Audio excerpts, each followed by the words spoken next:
Hello, everyone. This is Chala, Dincoy, CEO and founder of The Repositioning Expert, coming to you with another edition of the podcast, Naked Marketing, where we talk about our honest, vulnerable marketing mistakes. And today I have Terry Doloughty with us. Terry, welcome. Hello, hello. Hi. So tell us who you help and what you do. Well, I help small business people, entrepreneurs that have usually a community connection. And I also work with nonprofit executives. Nice. I help people get past mindset challenges, past perceptions, and some of the trauma that builds up being a community leader or a small business owner. Wow. How did you get into this? Sort of by accident, of course. I've done a lot of community work. I've trained a lot of small business owners by accident. I used to be the board troubleshooter for an organization where I would go out and work with boards of directors, and I stopped things from getting to the newspaper that would have. And I also managed the Pittsburgh public market for a time and inadvertently helped coach a lot of small businesses through all the challenges they were meeting. But did you have a corporate job before? Well, for about 23 years, I managed an industrial commercial warehouse that sold plumbing supplies to schools and hospitals. Oh my God. Yeah, so you were in a managerial position the whole time. What's that? You were in a managerial position that whole time. Yeah. And then you're translating that now into giving, wisdom and mentorship and coaching. So go ahead. Well, I can say the nonprofit work was just as much of a education for myself and the nonprofit executives as well. Because if you're not running a nonprofit like a small business and really checking your cost of goods and what you're delivering and the ROI, you're not going to succeed. So it's so interesting that a guy who is so rooted in all that, the numbers, the metrics, the hard stuff is now teaching about the soft stuff. How did that come about? Well, I started to see where the results were really making a difference. There's a lot of places you can go and you can learn about a spreadsheet. You can learn about, how long is a payback? How do you forecast? Yeah. There's a lot of help. There's apps out there that'll do that now. But I started working with small business owners in communities that had experienced poverty.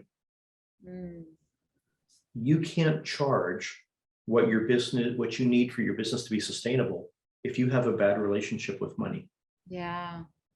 And if your self-worth is damaged, and you don't value yourself, then you can't market yourself because you'll have all kind of roadblocks in the way.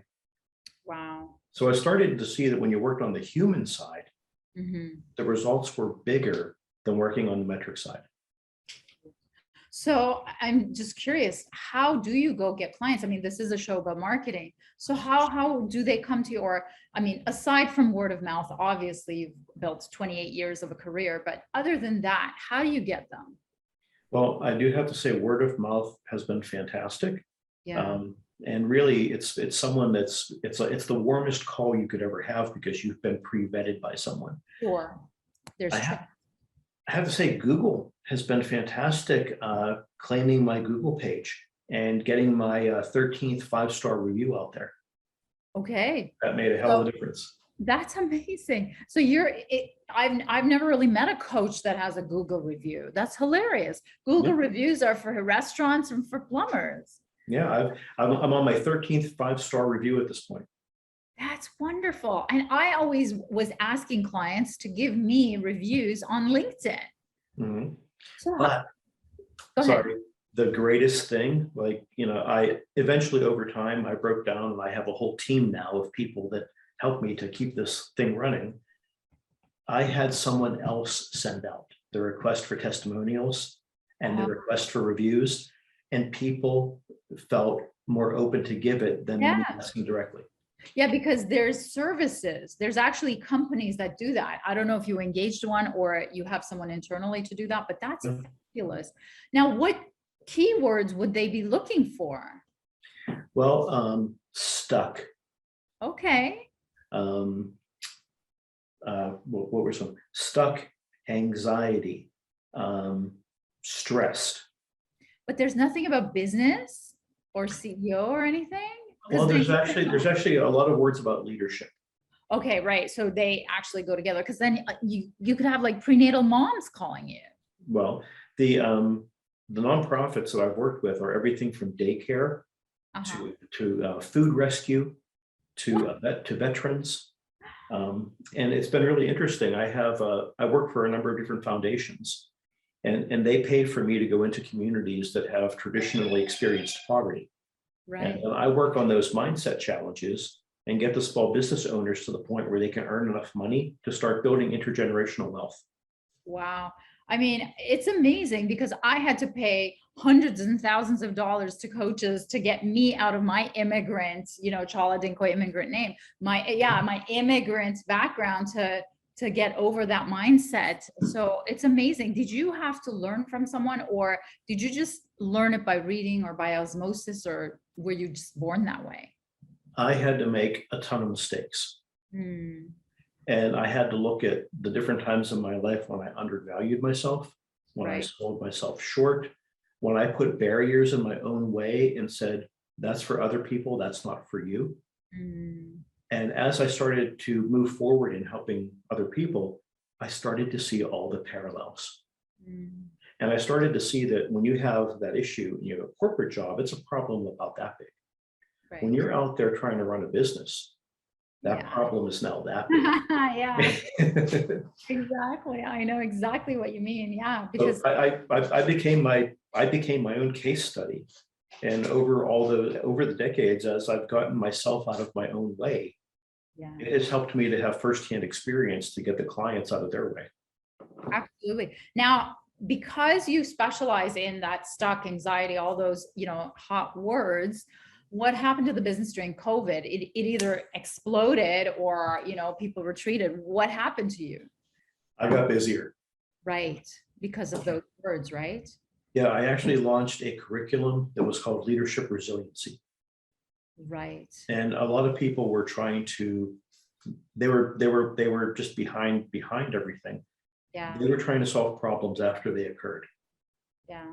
So I started to put together a weekly curriculum to get people to start working on having the tools they needed before a problem arose. Right. And that was really helpful. That's great. Now let's talk about some marketing mistakes. I know you have one you want to share with us. So tell us what your naked marketing mistake was. Well, I think I made the same mistake, again, firsthand case study that every other small business owner makes. You tell yourself, if I do it, it's free. It doesn't cost me anything. Yeah. Right. Okay. Well, that makes sense to me.